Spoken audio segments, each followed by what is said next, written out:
104.7 IFM. Report! Tinawag pa ring band-aid solution ng grupong Bantay Bigas ang mga isinasagawang aksyon ng gobyerno upang maibsan ang nananatili pa ring mataas na presyo ng bigas sa merkado. Sa panayam ng IFM News Dagupan kay Bantay Bigas spokesperson Cathy Estavillo, para sa kanila, isa pa ring panandali ang solusyon ang ginagawang hakbang ngayon pagdating sa usapin ng presyuhan ng bigas. Anya pa, wala umanong krisis sa bigas dahil maraming supply sa mga palengke bagkus sa mababang presyo sa pagbili umano nito ang hindi makitang nangangailangan ng solusyon.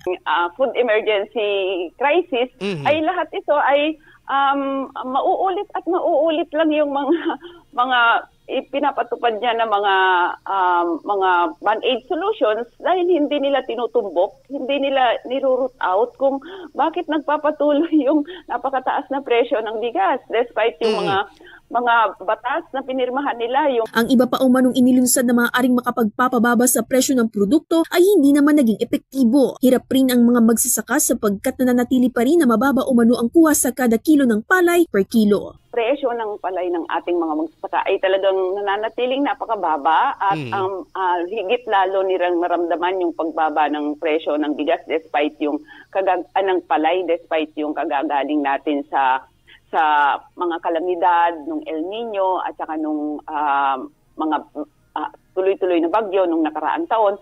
Kasama mula dito sa IFM Dagupan, ito si Idol Joanna De Vera, Tatak IFM.